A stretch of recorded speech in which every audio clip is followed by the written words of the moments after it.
Hi guys, welcome to my channel. এখন আমি কি খাচ্ছি দাঁড়াও তোমাকে দেখাচ্ছি। এই দেখো ধোসা।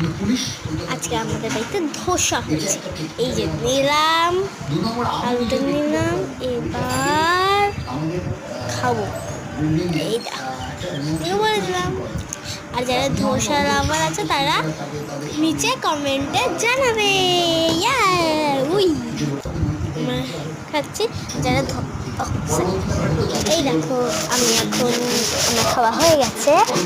এই দেখো আমার একটা ঠাকুর মারা গেছে। আমি একটা এর আগেও একটা ভিডিওতে পোস্ট করেছি, মানে উনি যেখানে থাকে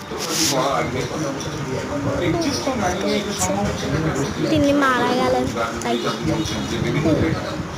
কষ্ট হবে বলো, একজন মারা গেছে তাই জন্য কষ্ট হচ্ছে। বড় পিসির জন্য কষ্ট হচ্ছে, বড় পিসি চলে গেল।